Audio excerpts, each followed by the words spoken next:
This is MetsMerizedOnline.com. Headline: 2023 Syracuse season recap. Top prospects shine in disappointing season. Now, if you like videos on the Mets farm system, whether it be a prospect or any player that's in the farm, hit that subscribe button right now. This channel's getting awfully close to being completely monetized, so you need to watch this video and subscribe. Getting close to 700 subs. Want to get to 1,000. Following the 2022 season in which the Syracuse Mets posted a disappointing 64-85 record, there was hope that they would be able to turn things around in 2023. Unfortunately, things didn't work out that way. In fact, the team arguably experienced an even worse season than Dick Scott's first year managing the club. Posting the second worst record in the International League at 61-85, the Syracuse Mets didn't have much to celebrate in 2023. The team began the year with a formidable group of top prospects in Brett Beatty, Francisco Alvarez, Mark Vientos, and Ronnie Mauricio, and ended the year with just two top 30 prospects, Mike Vassell and Justin Jarvis, neither of whom started the season on the Syracuse Mets roster.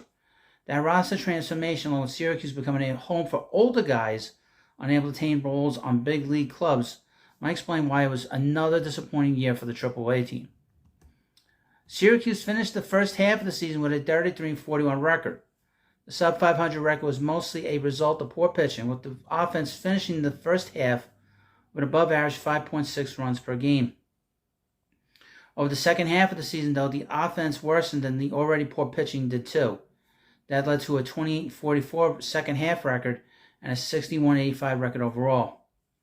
Pitching was undoubtedly the weak link of the Syracuse team for a couple of reasons. First, the extremely run-friendly environment of AAA makes pitching in that league very tough. Second, the pitching staff was mostly comprised of fringe major leaguers and low-level prospects. Leading the Syracuse Mets pitching staff in innings in 23 was Denny Reyes with 91 2/3 innings. Reyes spent some time at the big league club, appearing in 9 games with them, but spent the bulk of the year in Syracuse, where he appeared in 20 games and posted a 2-3 record of 5.79 ERA. Following Reyes on the innings pitch leaderboard were Jose Butto and Joey Lucchesi, neither of whom pitched admirably in AAA. While both wound up in the majors down the stretch and pitched at a high level, Butto recorded a 3-7 record with a 5.93 ERA, and Lucchesi recorded a 6-5 record with a 4.74 ERA during their times in Syracuse.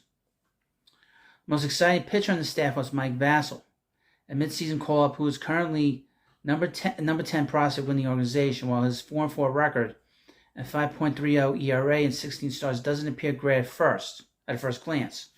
Vassell flashed the potential of what the Mets are hoping he can become. He did so notably on August 8th when he carried a no-hit bid into the 9th inning.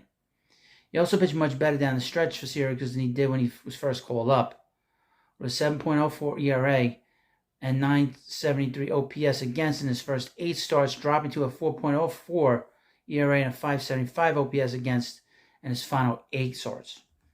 While Vassell wasn't the only pitcher in Syracuse to pitch well, with excellent performances out of the bullpen from guys like Josh Walker and Nate Lavender, it really wasn't a season defined by poor pitching. There were a few more notable pitchers who contributed to that, such as David Peterson, Tyler McGill, and Justin Jarvis.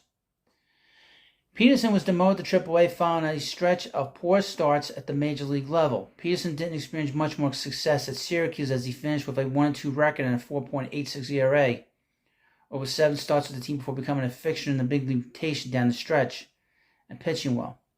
McGill followed a similar path as Peterson. He was demoted from the big league team due to struggles. Pitched poorly with Syracuse, but was recalled to the big league team and pitched well down the stretch.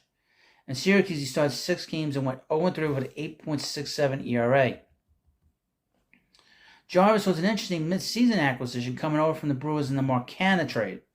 Jarvis had pitched well with Milwaukee's Double-A affiliate, posting a 3.33 ERA over 14 starts, but struggled in 12 total starts with 2 AAA teams.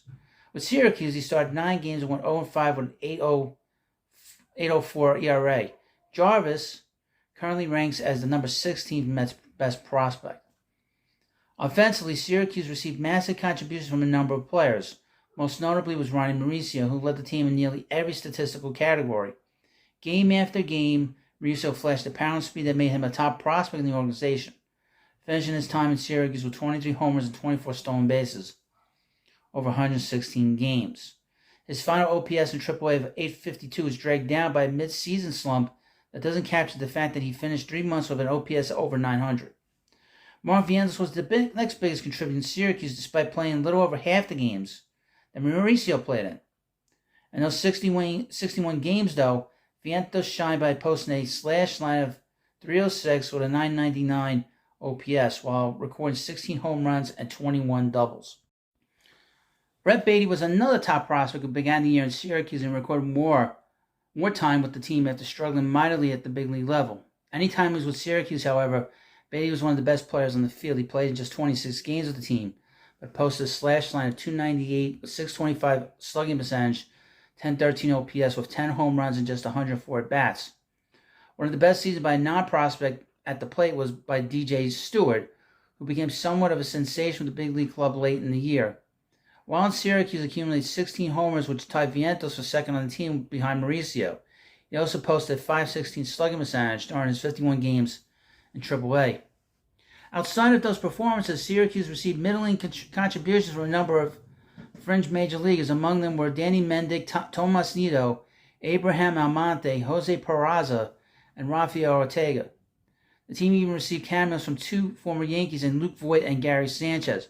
Both of them impressed in short stints with the club, but Voit crushed 14 homers and 129 at-bats for a fantastic .1058 OPS, and Sanchez accumulated .1014 OPS in just 26 at-bats. The overall story of the offense is that it just wasn't good enough. The bulk of the contributions came from the top prospects who wound up with the big league club. Those that were left were older veterans whose subpar performances weren't enough to carry the team. That, coupled with one of the worst pitching staffs in the International League, led to yet another disappointing year in Syracuse. Now, if you want to watch videos on different Mets prospects, on the Mets farm system, the Mets farm teams, draft picks in the future, you need to hit that subscribe button right now so you can find out about everything you can about the Mets farm system. So thank you for watching this video, and please subscribe to the Prospect Hut, and I'll see you later.